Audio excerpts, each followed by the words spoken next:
Welcome to all of you to Go Green Wilmette's 17th webinar in a series that has allowed us to dig deep into some different topics that are really relevant to Wilmette and other communities. This webinar is the ABCs of EVs, and it's going to help us explore everything we need to know about EVs, the rapid transition to electric vehicles. We're going to review some of the most popular EV models so you can help figure out what's the right model for you and your family. We're going to talk a little bit about charging options. Of course, we're going to talk about range anxiety because that's a big issue for a lot of people. And we're then going to have a robust Q&A session so that make sure you put your questions in the Q&A so we can get answer to them. So switching to an EV is one of the most enjoyable ways to really make a difference. So we hope after tonight's webinar, you're going to be ready to take that step. So before I introduce our speaker, we're going to ask you a couple of questions, some polling questions, and that's going to help all of us see who's in the audience and what you're most interested in. So with that, we're going to ask Tina Schultz from Go Green Wilmette to start the polling process.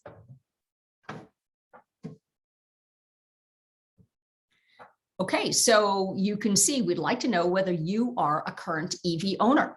You can either say yes or no. And then number two, if in fact you are an EV owner, scroll down, it goes beyond Hyundai. There are other choices. So you can scroll up and you can let us know what car you drive. So far, Teslas and Chevys are in the lead. Got some BMWs, got a Ford, a Nissan. No Porsche drivers, huh? So I'm very curious if you have typed in other. What I'd love you to do is write in the chat. What do you drive? What did we not list that you selected for yours? Okay, so you can take another look at this and you can see we have 46% of you already have an EV. And maybe you want to just learn more, maybe you're looking for a second car. 54 of you have not yet taken the plunge to buy an EV. So we're about split 50-50. And as you can see, scrolling down, 20% of you own Teslas, but 63% of you who own EVs own a car that we didn't list. So that's really interesting. Okay, so Tina, we're going to stop sharing that and ask our next poll question, please.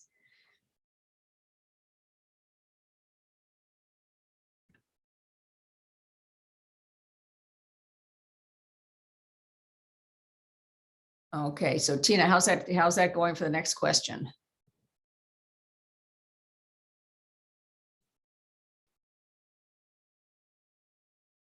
Okay, so what we want to know is how close are you to buying an EV in the next year, whether it's your first or your second or your third EV? How many of you think you're on the cusp of buying an EV?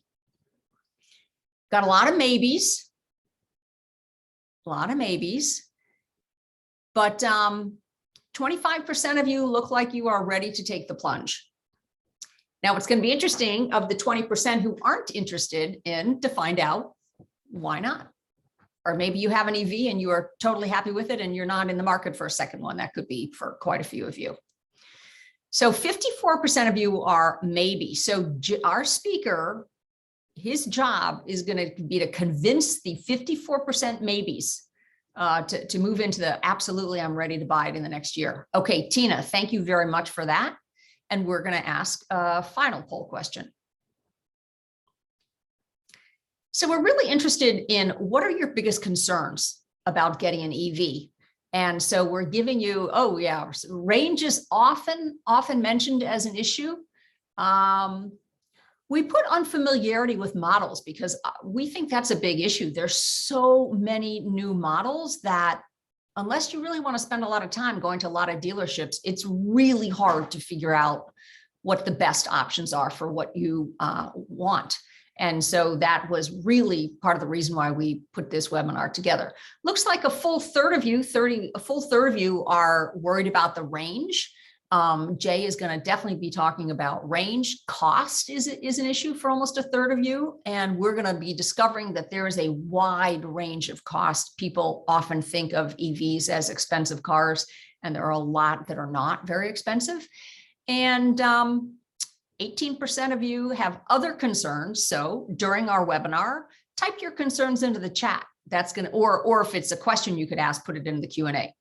So Tina, thank you very, very much for helping with those poll questions. And so with that, I'm going to introduce our speaker, Jay Futterman. Jay is a longtime EV enthusiast. He's an EV owner. He's also a solar ambassador with the Illinois Solar Energy Association. I believe you also are climate change. I believe you're also trained as a climate change presenter. So Jay is a man of many talents. He also happens to be a medical physician in his spare time. So we're really, really pleased to have Jay. And with that, Jay, please start us off and tell us what we need to know about EVs, please. Great. Thank you so much, Beth. It's a pleasure to join you all tonight. Thank you all for spending some time with us.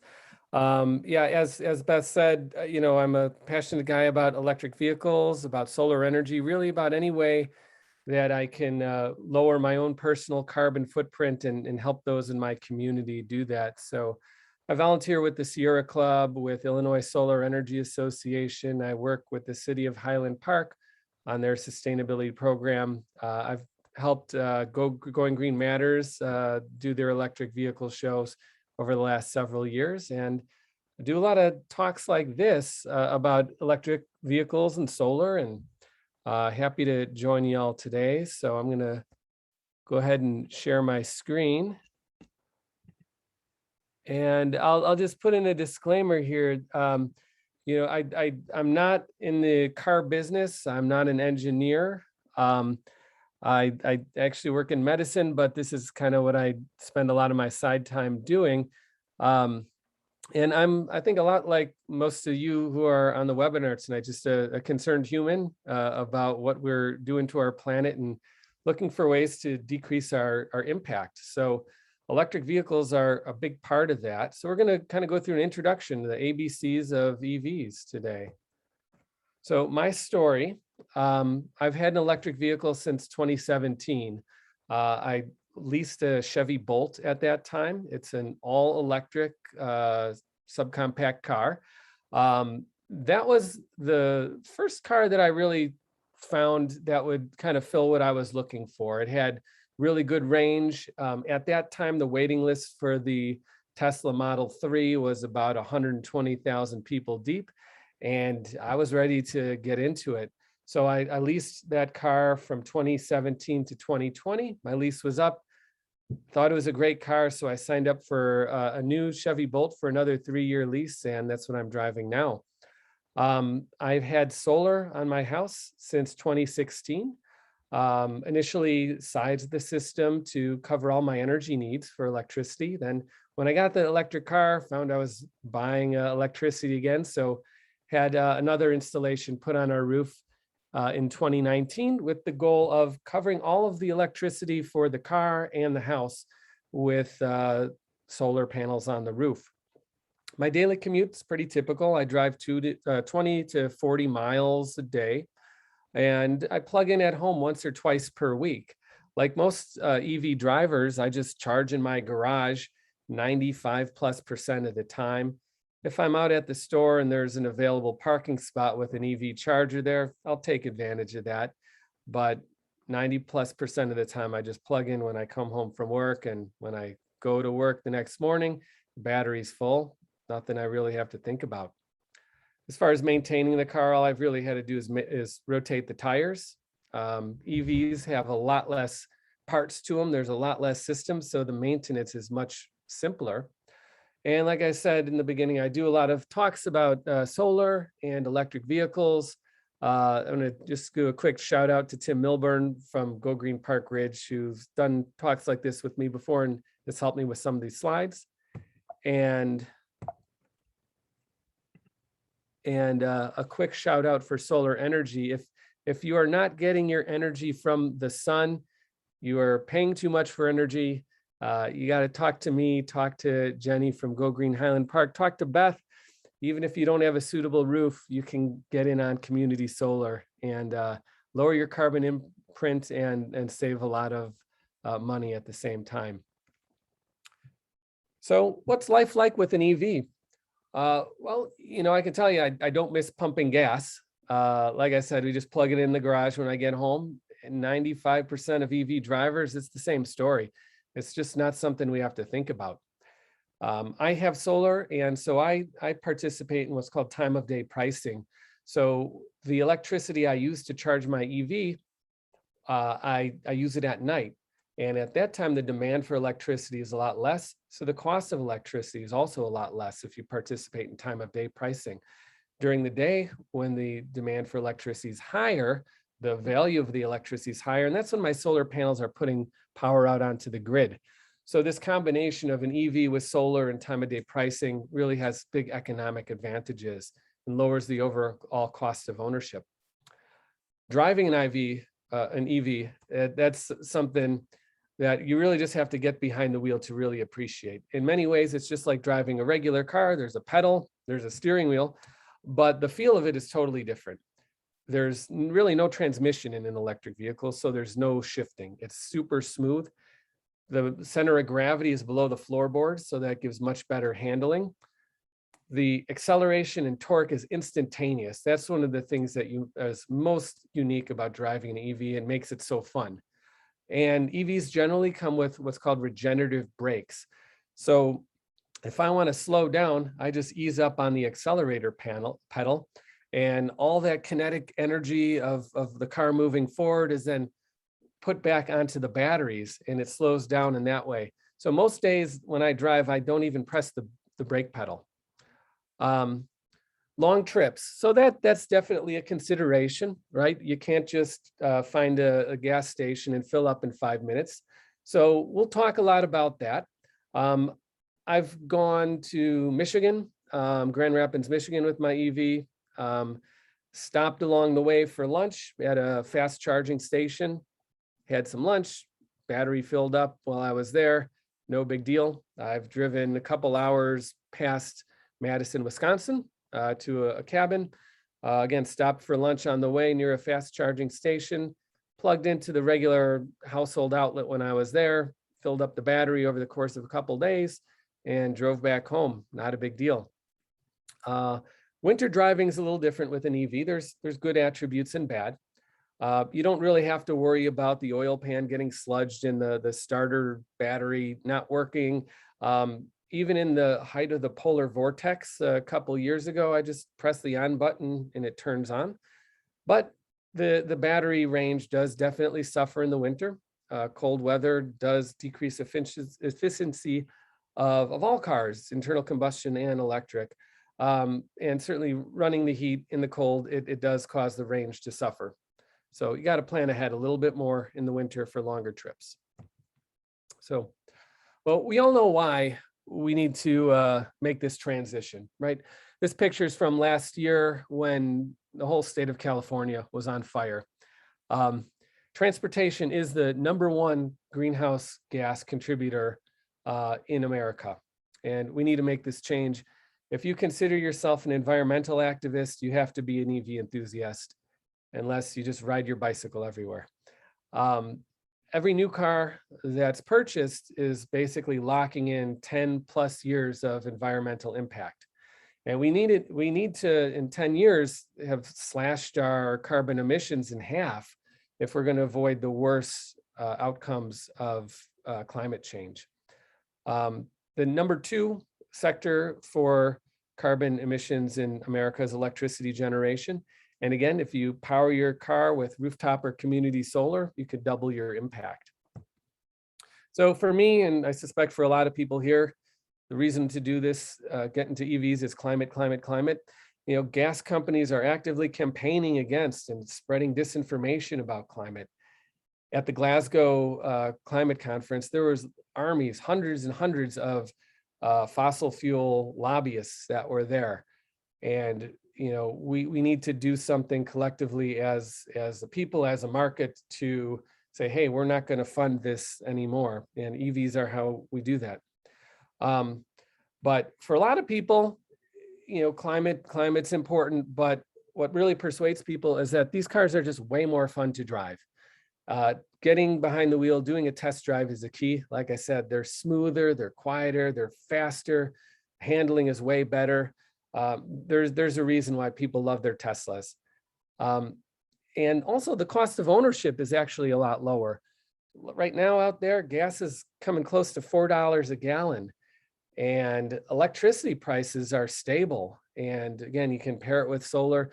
So you're not going to go on this roller coaster of prices. And then the maintenance costs are much lower with an electric vehicle as well. And then another important reason is air quality. You know, when we're burning fossil fuels, it's not just the carbon pollution, it's the sulfur and nitrous emissions as well that harm our air quality. And with electric cars, there's no tailpipe. So the urban and suburban air quality can be a whole lot better. All right, so we're going to do a little game called Find the Electric Car here. All right, or cars, that's a hint. So a while ago, most people would have picked this car in the top left as the electric car. That's the Mitsubishi PHEV. So they don't make this one anymore. It was one of the early electric vehicles, a small range battery, not particularly fast or fun to drive. And it looked, you know, not everybody's favorite look, I guess, but it has a certain appeal to people who really want to, do the right thing for the earth, lower their carbon emissions. But we've moved on from that. Top right here, this is a car called the Karma, and it is an electric vehicle performance machine. So it doesn't look like the typical electric car you may have thought of, but it takes advantage of the fact that electric propulsion is faster, the handling is better. And so a lot of people get into EVs, like I said, for the performance and the driving experience. Bottom left here, this is a Chrysler Pacifica, Chrysler Pacifica plug-in hybrid.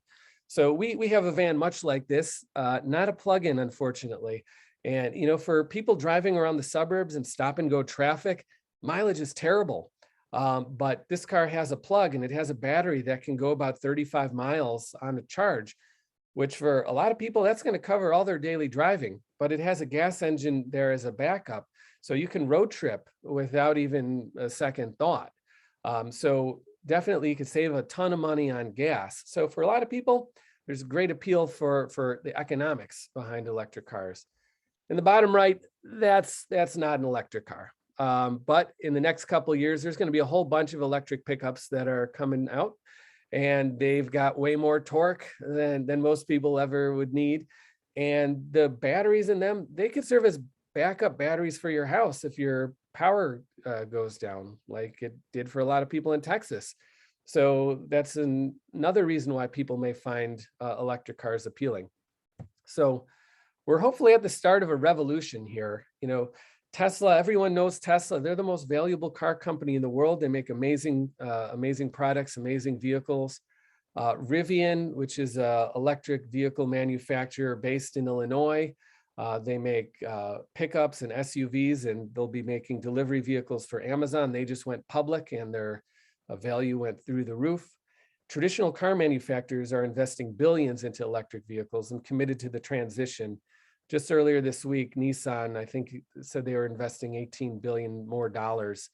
And you can tell that this change is underway just by watching football. The commercials during football games now regularly are showing different car companies, traditional car manufacturers promoting electric vehicles during football games. So this is going mainstream, and the technology is rapidly advancing. There is build outs of faster and faster charging networks, longer range batteries with newer chemistries that are more efficient and use less, rare or controversial elements. So we're at the start of some exciting times here. And my job here is to convince y'all that there is an EV out there for you. So we're going to go through a lot of the stuff here, the alphabet soup, just trying to get a grasp on some of the different kinds of propulsion systems there are, what vehicles are here, what is to come. We'll talk about charging, and we'll talk about some of the challenges that are out there. And I'll kind of highlight some of the cars and vehicles as we go along. In the bottom left here, this is a electric vehicle called the Lucid Air. has a battery that'll go about 450 miles. Ridiculously expensive, but still a very interesting vehicle. In the middle, this is obviously a school bus made by a company called Lion. They're building a manufacturing facility in Joliet, and electric school buses are a great way for school districts to save money over the long term and promote cleaner air, because diesel buses are really, really dirty. And the bottom right, that's a Tesla semi truck, which hopefully will be coming out in the next couple of years. All right, so let's talk about motors, right? We got internal combustion, we've got hybrids, we've got batteries, we've got plug-in hybrids, all these letters, this alphabet soup here. So historically, cars have been powered by gasoline or diesel, which you burn some fossil fuels to make some things spin, to make the wheels spin and spew out a bunch of bad stuff through the tailpipe. And then there's the hybrid vehicles. Think of the Toyota Prius. So they have an onboard battery that serves to propel the vehicle, makes it a whole lot more efficient. It's a great step in the right direction, but ultimately all the power to move that car comes from gasoline. So now we're on to electric power. So we have the plug-in hybrid electric vehicles. So these have dual energy systems. There's an electric motor that's powered by a battery that does the driving for most of the time. And then there's a gas-powered engine that can recharge the battery when the electric battery runs down. So a lot of people drive cars like this. We'll talk about them. They're a great option. And then there's the full battery electric vehicles that are 100% electric. All the energy to move the car comes from the battery. All right, and we're just going to be talking about the ones that you can plug in, right? So among the plug-in electric vehicles, again, there's the plug-in hybrids and the battery electrics. The plug-in hybrids, the first one that really made a big splash was the Chevy Volt. That's with a V. That's this one right here, the blue one. So again, these run on electricity or on internal combustion. They typically can go about 30 miles, which for many people covers their daily drive. And then the internal combustion engine kicks in when the battery runs low.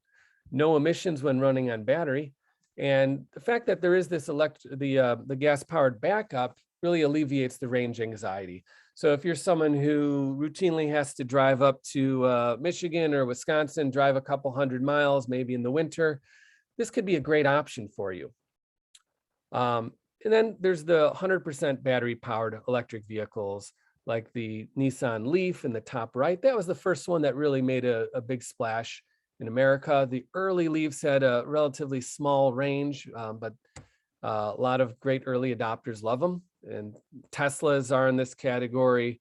The Chevy Bolt electric utility vehicle, which is on the bottom here, is in this category. These are 100% battery powered. Range is from 100 to 300 plus miles, no tailpipe emissions. I've said quiet, low maintenance. And the batteries on these typically are warranted for 100,000 miles. We're looking at batteries of vehicles that have been out now for a little while. Even after 180,000 miles, we're finding that the batteries still retain 80% of their original capacity. So these can go for a long, long time. So I want to talk about the plug-in hybrid vehicles in a little more detail, some of the different options that are out there. I mentioned the Chevy Volt. It's a four-door sedan. Unfortunately, it's not made anymore, but it's a great option as a used vehicle. Toyota has a couple options in this category, including a Prius Prime, which is a Prius with a plug. The Toyota RAV4, which is their small SUV, is available as a plug-in hybrid. The Chrysler Pacifica van, as I mentioned before, Ford Escape, another SUV. BMW has vehicles like this. Hyundai has a couple SUVs, and the Kia Niro in Honda Kona, those are small compact SUVs that also are available. So a variety of body styles that can fit everyone's needs within the plug-in hybrid variety. Then amongst fully electrics, I think we're all very aware of Tesla. They have SUVs of a couple different sizes and sedans of a couple different sizes, and their Cybertruck is on the way. Chevy Bolt, like I mentioned, that's the one I drive. Ford has their Mustang, which is a really appealing small SUV. The Audi e-tron is kind of similar in size to that. Volkswagen just came out with their ID.4, which is pictured on the bottom here. The Nissan Leaf is a compact car, and the Volvo, they have an X40 Recharge, which is a midsize SUV. So lots of options out there, and there's so many more on the way. I mentioned Rivian earlier. This is a Rivian in the top right. This thing will go 0 to 60 in about 3 seconds. It'll drive through 3 feet of water. It's amazing. Ford F-150 is going to be coming out with a Lightning version that's electric. VW is coming out with their ID Buzz, which may be our next purchase at the bottom there. Subaru's got a Subaru coming out that's going to be all electric, and there's electric Cadillacs and so many more on the way. So, you know, there's a lot to think about here. So how can we kind of figure out what's out there, what's good? So I would refer you to a website called Plugstar, and it's from Plug-in America, and I'll show you what that looks like. It's a great shopping tool. You put in your zip code, because not every car is available in Illinois, and you kind of select where you live, and then you can talk about what kind of car you're interested in, if you a minivan, a coupe, a crossover, an SUV, how many seats you need, how much you drive, what your charging situation is like at home. And then it'll give you a bunch of options, and then you can kind of scroll through and see, you know, what might be a good option for you. And then if you see a vehicle here that looks kind of interesting to you, you can click on that and learn more about its performance, its size, its range, how fast it could charge. So that's a great tool for finding what's out there and what's available. Now, we live in a very interesting time here for cars. If you drive by any car lot right now, you'll see that there really are very few cars out there. And even when things were kind of more normal, a lot of dealerships didn't really stock a lot of electric cars, either because they had a perception people weren't interested, their salespeople didn't know about them, or they don't make as much money on them because you're not bringing that car in for an oil change every few months. So it does take a little bit of legwork to find where these cars are sold. But the more people ask about them, the more dealerships are going to stock them. Used cars are a great option as well. The Chevy Volt has been out for a while, so you can get some used Volts. You can get the Nissan Leaf. The Chevy Bolt is out there as well. So lots of options. So that's kind of what the car situation is, the variety of vehicles out there. So now let's say you've got your eye on a car. How do you charge? Well, charging is easy. So easy, a 3-year-old could do it. You just plug it in. There you go. So like I mentioned before, the vast majority of EV drivers just charge at home. And there's different levels of charging. I don't want to get too technical with this, but there's what we call level 1. That's just your regular household outlet. Now, it's not going to put a ton of miles on the battery, about 4 miles per hour of charge. But if you have a plug-in hybrid that has a 30-mile battery, you get home from doing your day's errands, you plug it in, the following morning, you're going to be full up again. So with a plug-in hybrid, really that's all you need is just an outlet in your garage, regular old outlet. If you have a full battery electric, though, most people are going to want to get a level 2. These are the ones that you may see at Walgreens, Trader Joe's, Whole Foods, wherever. So these require a 240 volt AC line to be installed. That's kind of what you'd have for your electric dryer, typically. So you may need to have one of those lines run. And these could put 20 to 40 miles per hour back on the battery. There's a lot of different companies that make these. They charge at different rates. There's apps that control them. Again, I don't want to get into too much detail with this. The car dealerships should be able to help you out with this. But it just goes on the wall in your garage. When you get home, you just plug it in. And then out on the roads, they have what's called the fast chargers, or level 3. Tesla has their own version of this. That's like everywhere. And these have a lot higher amount of energy that they can put on the battery. Typically within 15 to 30 minutes, you can get that battery up to about 80%. And there's networks of these chargers that are being built along highways. And this is what really alleviates the range anxiety. You've got every 50 miles, one of these. Often they're located in places where you wouldn't mind stopping for 20 to 30 minutes. So you plug it in. The networks that are coming out with these are charging faster and faster and faster. And the new cars are able to accept that electricity faster and faster. There's different plugs that are out there. Tesla has their own proprietary plug. Nissan Leaf has one called a Chatamo. Pretty much everything else has the CCS, or combined charging system. Now, if you have a Tesla, you can have an adapter that you use to plug the CCS into. If you have a non-Tesla, at this point, you can't use Tesla chargers. These are only for full battery electric vehicles, and there's a cost for this, but it's much less than what you would pay for gasoline on a mile per mile basis. So home charging, again, that's how most people do it. Before you get too far into the electric car purchase, it may be a good idea to check with an electrician just to see if it's feasible to put one of these chargers in your garage. Ideally, your home would have a 200 amp service line to do this.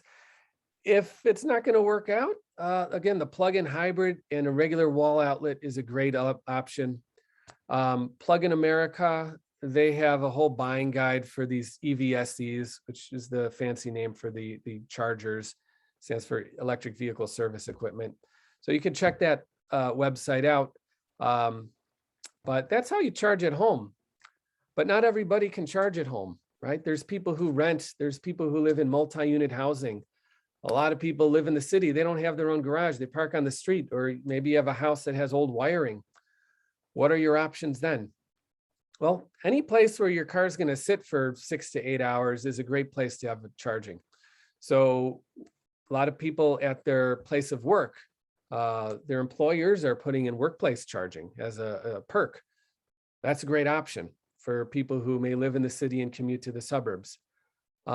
Building codes are something we have to work on. Ideally, all new construction is going to be made EV charging ready. So garages are pre-wired to have EV chargers put in. And like I mentioned before, the fast charging system is really being built out rapidly. So maybe there's a DC charger that's not too far from your house. Go there once or twice a week, plug in for 15 minutes, and that'll take care of your charging needs. Otherwise, you just plug in with the regular household outlet. Okay, so that's how we charge, right? So let's talk about range anxiety. So whenever you read something about electric vehicles in the popular press, this is always the number one thing that they bring up: range anxiety. People are afraid they're going to get stranded somewhere. To be honest, this is much more of a concern among non-EV drivers. We all may have a story of when our battery was running a little bit low, but yeah, how often do you really drive more than 200 miles in a day? Longer trips, certainly they do require planning, especially in the winter. If you do a lot of these longer trips routinely, then plug-in hybrid's a great option.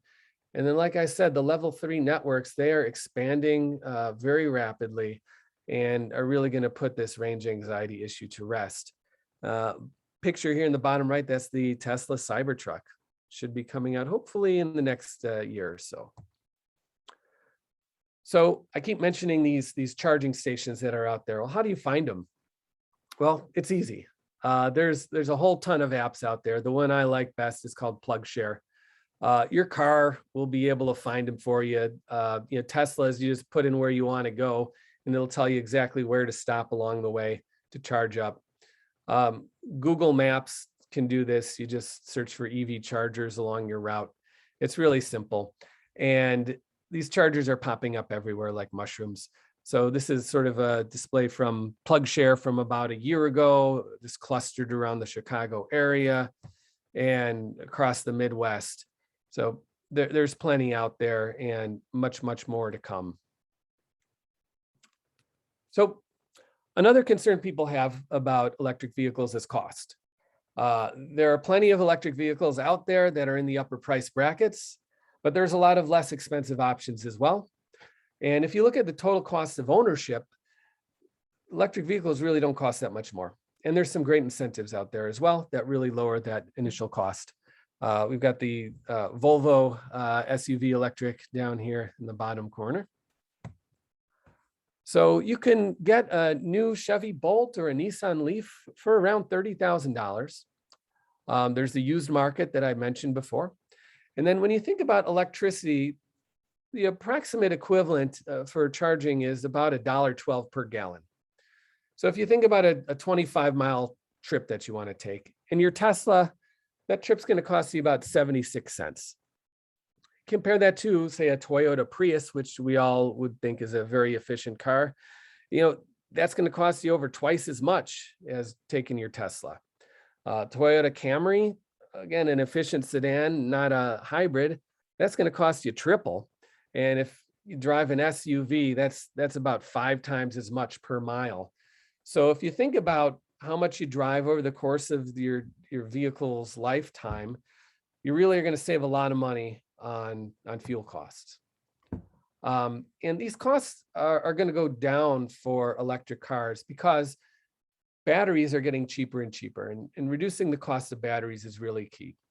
We're going to reach a point sometime probably in the next few years where we're going to reach cost parity between electric cars and internal combustion engines. We already know the total cost of ownership for EVs in many cases is better. So the economics of this are only going to get better with time. And we've got great incentives as well. I'll talk about those in just a moment. So in Illinois, we got some good stuff and we got some bad stuff here. One of the challenges we have in Illinois is availability. Right now, with the supply chain issues, like I mentioned, all dealerships have a very low inventory on everything. And many electric vehicles are just not even available in Illinois, even before all this stuff happened. Car manufacturers will tend to send their electric cars to what's called the ZEV states, zero emission vehicle states. These are states mostly in the Northeast and along the West Coast, where they've passed laws that require vehicle manufacturers to sell a certain proportion, an increasing proportion of their cars as zero emission vehicles. There's, I think, about 14 or 15 states that do this now. Illinois is not yet one of them, but hopefully we will at some point soon. Bottom right here, this is the Hyundai Kona plug-in electric. This is one that, frankly, you just can't get in Illinois, but it's distributed in the ZEV states.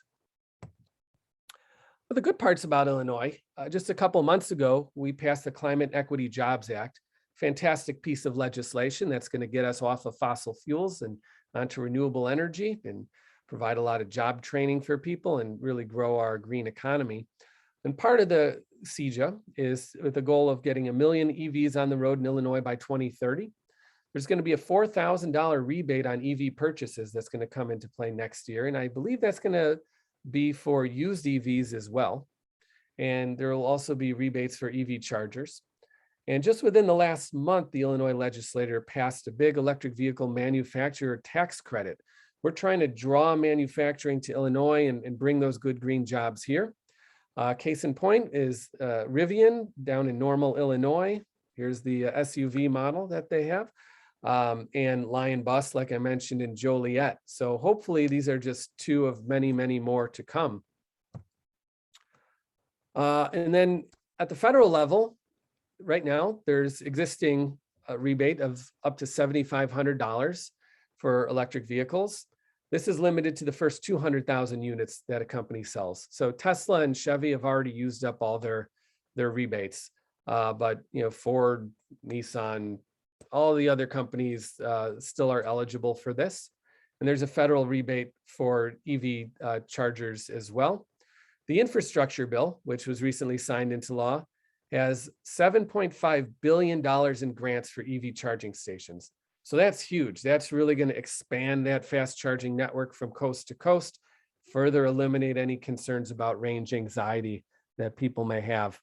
And the Build Back Better, which has been getting tossed around Congress and causing a lot of people all sorts of consternation. It has proposed up to $12,500 in rebates for EVs. That max amount is ones that are made in union shops in the United States. Non-union EVs and non-American made will be a lower rebate, but that's all completely up in the air at this point. So to sum up, EVs are a critical part of addressing climate change. Pairing an EV with solar makes a ton of sense. And it's not just the environmental reasons. The driving and ownership experience of an EV is far better. No substitute for a test drive. There's many options out there and many, many more to come. So I really encourage you all, call dealers, ask about EV availability. The more they hear from consumers, the more likely they are to stock them. Commit to test driving an EV before your next purchase and make sure that next vehicle has a plug. PlugShare, Plug in America, those are two really good options.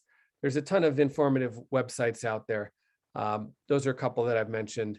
And I'll mention one other way to get yourself behind the wheel. Illinois Solar Energy Association, or illinoissolar.org, every year they do a Tesla raffle for Model X. They only sell about 2,500 raffle tickets. So if you'd like to get your hands on one and support a good organization, you can go to illinoissolar.org and get a raffle ticket. So that's what I got for you guys today. Thank you very much. I'm really looking forward to hearing some of the questions and having some good discussion. Happy to answer any emails down the road. You can reach me at gghpinfo@gmail.com. And thank you again very much. Okay, Jay, thank you so much for that great talk. I happen to be an EV owner, and I learned a lot from your talk. Really, really appreciate it. So we do have quite a few questions, and some of them were in the chat. I've been jotting them down in case they don't make it into the Q&A. So before we start the Q&A, I just want to thank again Go Green Highland Park and Go Green Glen Ellyn for co-sponsoring this event. They are partner groups. Jacqueline Casasa and Jay Futterman are here representing those groups, and they help spread the word. We have people from all over, including places that we like Zion, Wheaton, Wheeling, as well as closer in suburbs. So thanks for spreading the word, all of you. So let's start with the Q&As. I know that somebody wanted to know about the resale value of EVs. What can you tell us about that, Jay? Yeah, I don't know too much about that. I think right now the whole car market is just such a strange place with limited availability of everything. That's not something I've really looked into. I've been leasing my cars. Part of my initial concern was I didn't necessarily want to be in a position of having to sell my car or trade it in. So that's why I personally went with a lease. So I don't have any specific experience with selling them or the used market per se.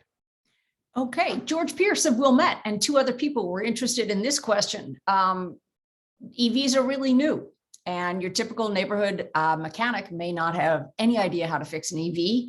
Is that something that we should worry about? What if you break down in a small town? What would happen? Yeah, great question. Yeah, I mean, EVs, the propulsion system's totally different than a regular car. There's no transmission, there's no fuel pump, there's no radiator. There's a whole lot less things that are going to break on an EV, honestly. So if you blow out a tire or something like that, that's still the same. But if you need to get towed somewhere, you have to get towed somewhere. So I think the dealerships are able to deal with it, but the smaller independent mechanical shops, I don't think they're able to deal with the propulsion system. And Right. frankly, there's not a whole lot that really goes wrong with the propulsion system that I've heard about. Yeah. I once heard that there are about 200 moving parts in a combustion engine and about 20 in an electric car, which is when there are fewer moving parts, fewer things go wrong. I will say if you do run out of your range, it's not as easy as walking back to the gas station with a plastic gas can. Is there such a thing as a service that would come out and give you like a bolt of juice to get you another 5 miles? Does that exist? I've seen stuff like that. I don't think those are very widespread at this point, but maybe in the future they'll be kind of essentially tow trucks that have big batteries on the back that can kind of jump your battery, like portable fast charging kind of things. Yeah. Okay. All right. So someone wanted to know if you don't have a garage and you have to mount a car charging system on the side of your house, does that work all right? And do you have to have any kind of a locking system? Makes me think of gas siphoning. Doesn't happen often, but is there such a thing as, people siphoning electricity off your home charger? Yeah, great question. I believe there is a way of kind of locking it to make it so only your car works with that charger. Okay. It probably depends on which charger that you get. There's so many different ones out there. I'm sure that's an option. Okay. Again, parking in my news there. garage, I haven't had that issue.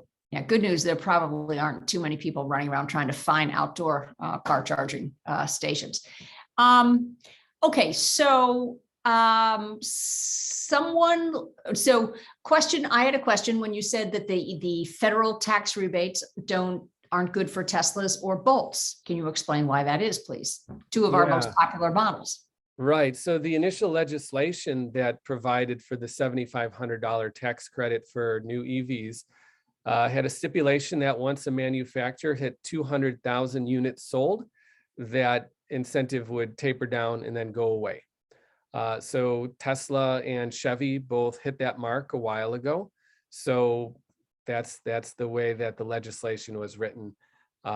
So they're looking to change that with the Build Back Better legislation, which is, like I said, still up in the air.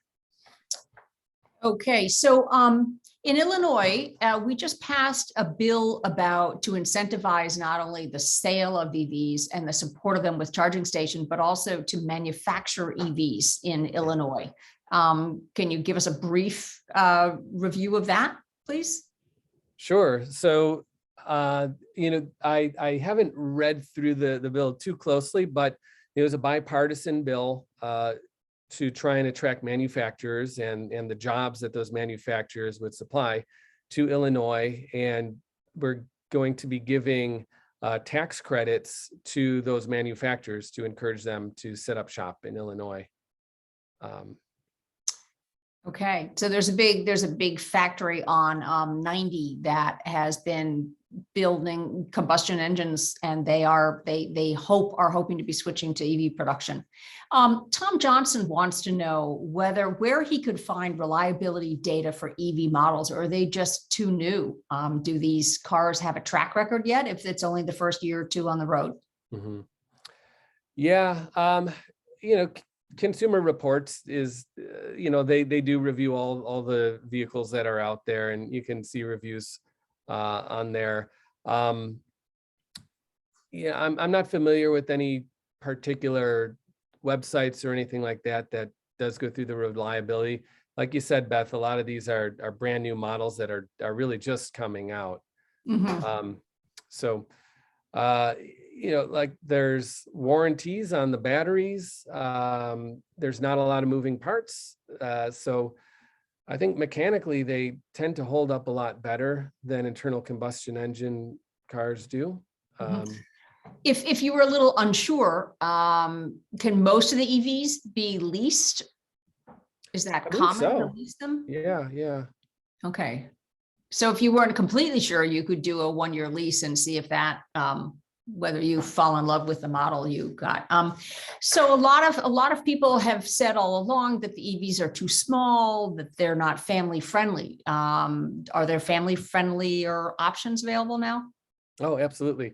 So, you could look at the Chrysler Pacifica minivan with seating for 7. Tesla's Model Y and Model X also can seat up to 7. The Hyundai SUVs have potential, those are fairly mid-sized to large SUVs, and there's many more to come. So it's not just the Nissan Leaf or nothing like it was 8 years ago. So there's really a body style that can fit any family or any need, I think. Okay, great. Some people are concerned about car fires with electric vehicles. Is that something we should worry about? Yeah, I think that's a legitimate concern. The Chevy Bolt, you may have heard about this. They found some manufacturing defects in the battery packs that are made by LG. And there was, I think, 8 battery fires with the Chevy Bolt this year. So they figured out, where in the manufacturing process the problem lied, and they are in the process of replacing all these batteries and remedying that. But lithium ion batteries are flammable. So that is a concern. They're working on new chemistries that are solid state, which are basically not flammable anymore. But looking at the performance of electric vehicles that are out there, you may hear a lot about an occasional, fiery crash, but the rates of these cars bursting into flames is no higher than other cars. But they are flammable if the battery gets broken. Yeah. Right. I think it is good to keep in mind that gasoline is extremely flammable and that gasoline cars light on fire as the result of accidents all the time. So that's something to keep in mind. Okay, we have, so there's some questions that are pretty specific that we might not be able to get to. A couple of people either hand raised. If you could put your comments in the chat, that would work better if you want to share anything. We're going to have a couple of people who are going to give some testimonials for cars that they have and enjoy. First off, we have a Wilmette resident, Kim Rohde, who drives a Tesla, and she's taken it on road trips. And if we can, we're going to get her. I see her, Kim, if you could put your video on and give us a short testimony about why you chose your car and how you like it. And then on deck is going to be my husband, Harry Drucker, who's going to talk about the Chevy Bolt and also the Rivian truck. So Kim, are you ready to do a brief testimonial? Then Jay will finish up with questions after the testimonials. If anybody else wants to have a testimonial, put yourself in the chat and we might be able to sign you up for this. Okay, Kim. Okay, can you hear me? Yes. But I don't know how to turn on the video on the Zoom. That's okay. Okay, sorry about that, guys. Okay, so we had leased a Chevy Bolt for 3 years, and similar to Jay, we wanted to check out what it was all about, see if it filled our needs, which actually it did. So we had that for 3 years, and then we've actually owned a Tesla for 3 years now as well. And we've taken 2 major road trips, one to Washington, D.C., and one to upstate New York, to Saratoga Springs. And honestly, we have a Ford Explorer, and driving our Tesla on the road trips is way more comfortable. You have autopilot, you're on the highway, it's very easy to drive, and actually it forces you to make more stops throughout the drive. So my husband isn't forcing us to do like a 6-hour drive at one time and no bathroom breaks. So for instance, on that trip to Saratoga Springs, it's like 830 miles. You had to make 5 stops along the way. And each of those stops, 4 of the stops, I just looked it up now, were like 25 minutes a piece. So very reasonable, like time to make a pit stop, make a bathroom break, grab a coffee. You're not twiddling your thumbs waiting around for 25 minutes. And then the final stop was just 55 minutes.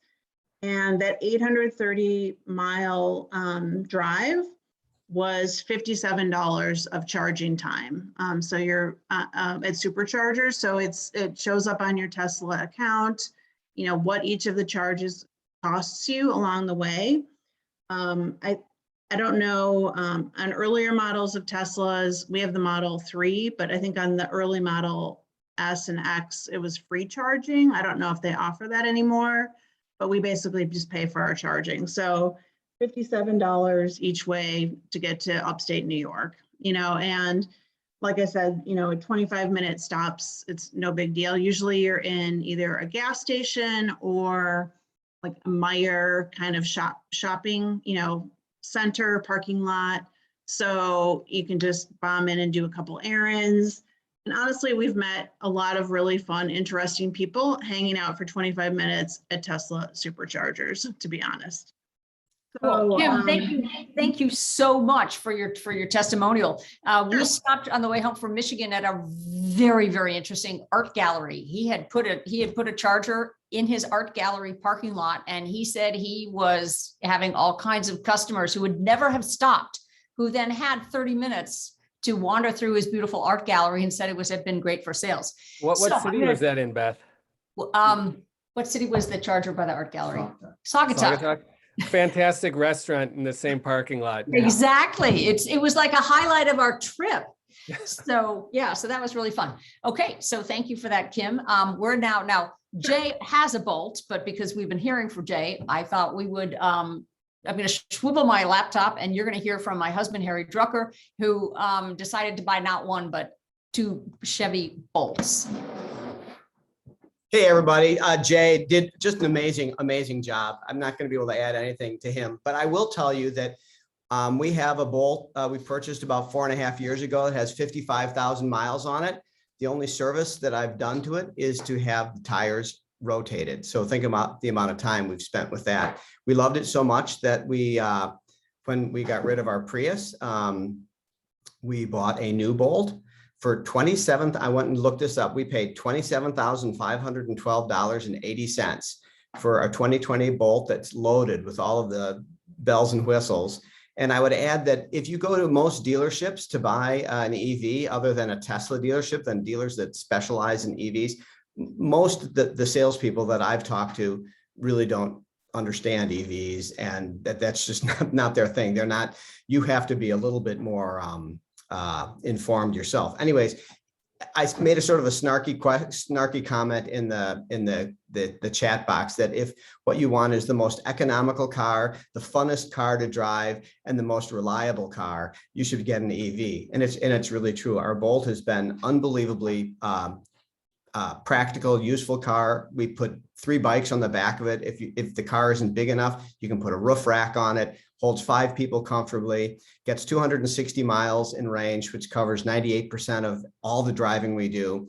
And it's an explosion of EV chargers on interstates everywhere. And the availability of fast chargers that are available to every car, not specialized just for Tesla drivers or anything like that, is exploding. It's part of the VW settlement. It's part of the infrastructure bill.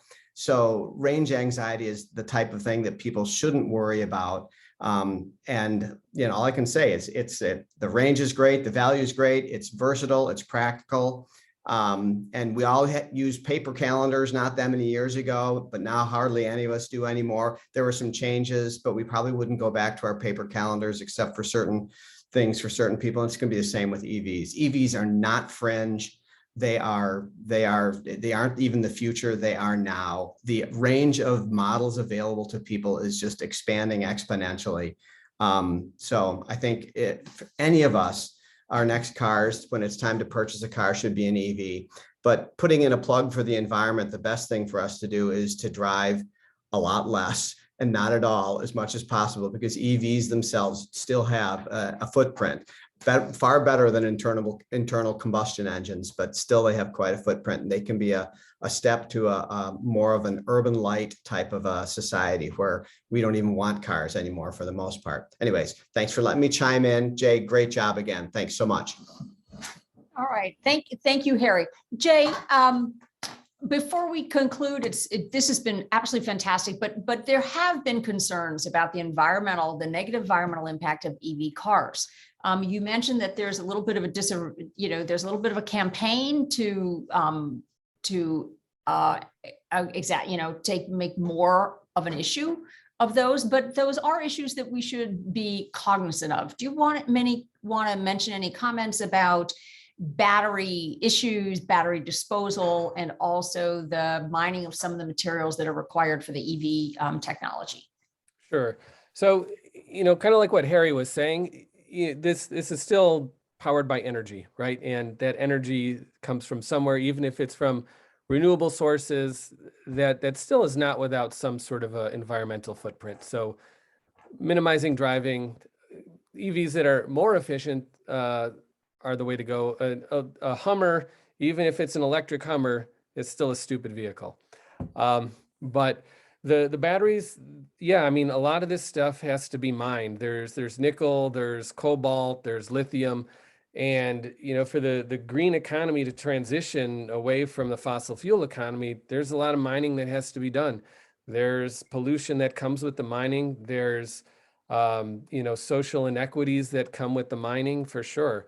And, this is all stuff that, we need to be still cognizant of and campaigning for as all this transition takes place. There was a story in the New York Times just, I think yesterday or the day before, talking about cobalt. Congo is the major source of cobalt, and Congo has some bad labor practices. There's a lot of economic disparities and profiteering off the backs of child labor there. It's really bad. So there's campaign underway to kind of reform that.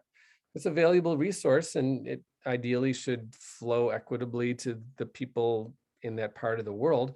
But we're also working, not we, but car manufacturers are working to decrease the amount of cobalt and do cobalt free, like lithium iron phosphate batteries, for example. So car companies are cognizant of that fact. They want to have a safe, dependable supply of raw materials available. And at the end of the life, that's another important thing to think about too, right? We don't want to just be landfilling all this stuff, but the metals and materials in these batteries and cars are valuable. And to whatever extent they can be reclaimed and recycled, that's a valuable stream of materials. So there are companies that are sprouting up that specialize in this. Li-Cycle is one, Redwood Materials is another.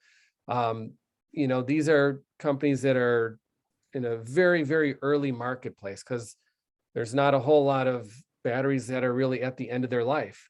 So this is something that we need to be planning now for 10, 15 years down the road when these batteries are no longer performing well. Now you could repurpose the batteries too as energy storage, but the exciting thing is these are problems that are solvable with engineering, and they're going to be, economic drivers of jobs and innovation, not just challenges. Okay, thanks. Our Prius, which we finally had to donate when it had like 225,000 miles on it, had the original battery. And when those cars first came out, people said, oh, you're going to have to be changing those batteries. You'll go through lots of them. It's going to be a problem. And we had one battery that lasted 225,000 miles. So the technology keeps getting better and better.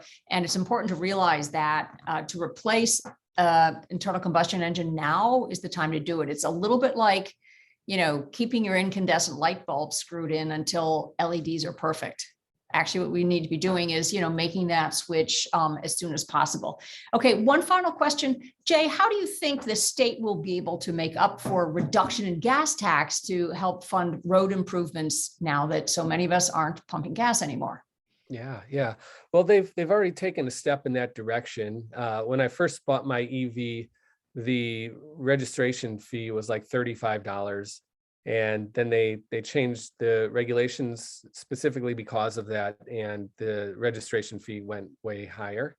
So it's kind of a disincentive to get EV adoption, but that money does have to come from somewhere. It's a matter of finding a balance between not disincentivizing people from buying EVs, but still having enough money for roads. So whether that's sort of based on a miles driven kind of thing or based on registration or other income streams remains to be seen. But, you know, it's not just EVs, cars in general have been getting more efficient, and, you know, that's something that needs to be worked out. Okay, great. We're going to take one other question. There's someone who's concerned about how they work with Chicago's cold weather. Tell us, there is a decline, you know, the battery range decreases. How much of an issue is that? Yeah, it certainly does. You know, the batteries perform their best at about 77 to 80 degrees. And my car can get about 300 miles on a full charge in those ideal circumstances. When the weather is cold, when I'm driving with the heat on, yeah, the range may slip to 180 or something like that. It's not something I really notice. I just wind up plugging it in more frequently. But again, doing road trips in the winter, that's an issue. Something that you'll have to keep in mind. In terms of their performance, again, like I mentioned, it starts right up. You just press a button to turn it on. I think the regenerative braking is probably actually a safety feature. You know, if you're thinking about driving and pressing the brakes, the brake pedal where the calipers squeeze the wheels, you're a lot more likely, I think, to lock up the wheels and start sliding. Whereas with regenerative braking, it just slows how the wheels turn. I haven't had any issues with snow or ice, knock on wood, but definitely the range is an issue in the winter. Okay, well, Jay, your talk was great. Thank you very, very much. For those of you that have an EV, it would be great for you to invite friends and neighbors to take a drive and do a little bit of one-on-one sales pitch, because the more of these cars we can get on the road, the better. Jay, you are a great source of information. This webinar will be posted to the Go Green Wilmette YouTube channel, where you can, you'll be able to find it with a quick search, and we'll be able to have many more people learning about EVs. So we hope that you've been inspired to make your next car an EV, and we really appreciate all the resources that Jay has shared with us today. So with that, we're going to stop the recording, and thank you again, all of you, for joining us today for this webinar.